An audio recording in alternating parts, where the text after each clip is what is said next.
అలాగే ప్రస్తుతం అక్కడ ఇన్సిడెంట్ జరిగిన లొకేషన్ నుంచి మా ప్రతినిధి శ్రవణ్ అందుబాటులో ఉన్నారు. శ్రవణ్, ప్రస్తుతం సిచ్యువేషన్ ఎలా ఉంది? పొగ చూస్తుంటే మాత్రం అక్కడికి చుట్టుపక్కలకి వెళ్లే సిచ్యువేషన్ కూడా లేదు.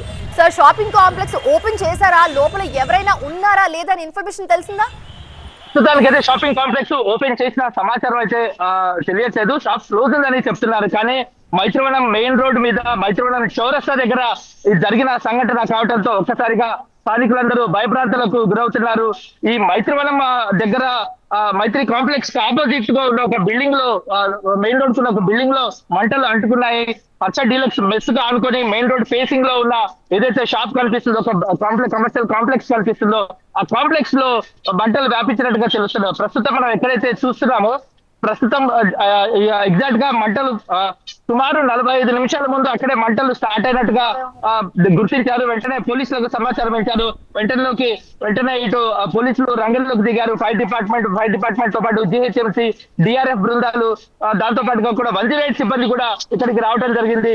పూర్తిగా మిట్ట మధ్యాహ్నము 1 గంట సమయంలో అసలు మేఘాలు కమ్ముకుంటే ఎలాగైతే రోడ్డు కనపడదో అలాగే పూర్తిగా ఈ పొగతో మైత్రివనం మెయిన్ రోడ్ అనేది పూర్తిగా ఇది కనపడని పరిస్థితి. మెయిన్ రోడ్ పూర్తిగా బ్లాక్ అయింది ఈ పొగతోటి. అసలు ఏమీ కనపడట్లేదు.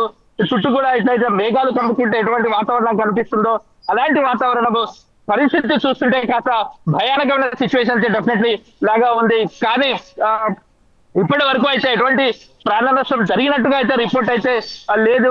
కానీ సేఫ్ సైడ్ గా ఇటు ఒక పక్క 108 సిబ్బంది వీళ్ళందరూ కూడా ఇక్కడికి వచ్చి సిద్ధంగా ఉన్నారు. బిల్డింగ్ లోపల ఎవరైనా ఉన్నారా, ఏమైనా జరిగిందా ఏంటి అనేది ఇప్పటి వరకు ఉన్న అంచనా ప్రకారం లోపలికి వెళ్లే అవకాశం లేదు.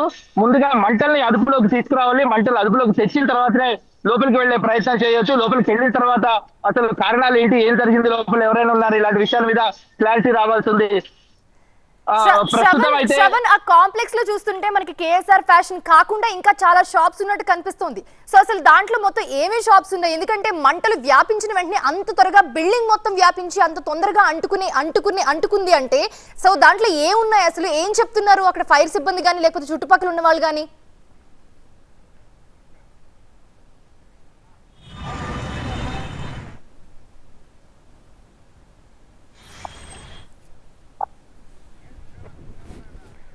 శ్రవణ్,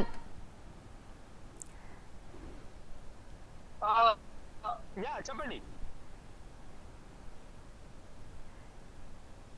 శ్రవణ్, ప్రస్తుతం అయితే భీమైన శ్రవణ్ చెప్పండి. ఇప్పుడు చూస్తున్నాం కదా, ఎక్కడైతే ఫస్ట్ భయంకరంగా పొగలైతే కమ్ముకొని బయటకు వస్తున్నాయో ఆ స్పాట్స్ నుంచే ఫస్ట్ మంటలు స్టార్ట్ అయినట్టుగా గుర్తించారు. పూర్తిగా మెయిన్ రోడ్డు పై ఫేస్ లో ఉన్న బిల్డింగ్ పూర్తిగా స్ట్రెచ్ మొత్తం ఇటు నుంచి అటువైపు వరకు పూర్తిగా కాలిపోయిన మంటలకి ఆహుతైన సిచ్యువేషన్స్ అయితే కనిపిస్తుంది. ఈ మెయిన్ రోడ్ కి ఫేసింగ్ ఉన్న షాప్ లో పలు దుకాణాలు కనిపిస్తున్నాయి. ఒక టాయ్ షాప్ ఉంది, ఒక హెల్మెట్ షోరూమ్ ఉంది. దాంతో పాటుగా కూడా దీని వెనకాలే పచ్చ డీలక్స్ మెస్ ఉంది. ఆ మెస్ కి ఆనుకొని కిచెన్ ఉంటుంది. ఆ కిచెన్ వల్ల ఏమైనా ప్రమాదం జరిగిందా, లేదంటే ఎలక్ట్రికల్ షార్ట్ సర్క్యూట్ వల్ల ప్రమాదం జరిగిందా అనే అంశాలు ఇంకా నిర్ధారణ కావాల్సింది. చూశారు కదా, మెయిన్ రోడ్ మీద బిల్డింగ్ పూర్తిగా అగ్నికి ఆహుతైపోయింది. నామరూపాలు లేకుండా కనపడ్డ సిచ్యువేషన్స్ అయితే కనిపిస్తున్నాయి. ముందున్న గ్లాసెస్ మొత్తం పగలగొట్టి లోపల మంటల్ని అదుపు చేసేందుకు ప్రయత్నం చేస్తున్నారు. ఈ బిల్డింగ్ లో ఉన్న దాదాపు 10 షాపులు, గ్రౌండ్ ఫ్లోర్ ఉన్న 10 షాపులతో పాటు ఫస్ట్ ఫ్లోర్ లో, సెకండ్ ఫ్లోర్ లో ఉన్న మిగిలిన కమర్షియల్ షాపులన్నీ కూడా పూర్తిగా అగ్నికి ఆహుతైన సిచ్యువేషన్ అయితే కనిపిస్తుంది. చూశారు కదా, ఇక్కడ ఫైర్ సిబ్బంది మంటలను అదుపు చేసే ప్రయత్నం చేస్తున్నారు. ఇది ఒక టాయ్ షాప్ తో పాటు ఒక హెల్మెట్ షోరూమ్ కూడా ఇక్కడ ఉన్న సిచ్యువేషన్ కనిపిస్తుంది. ఈ హెల్మెట్ షోరూమ్ కూడా పూర్తిగా అగ్నికి ఆహుతైపోయింది. బొమ్మల దుకాణం కాబట్టి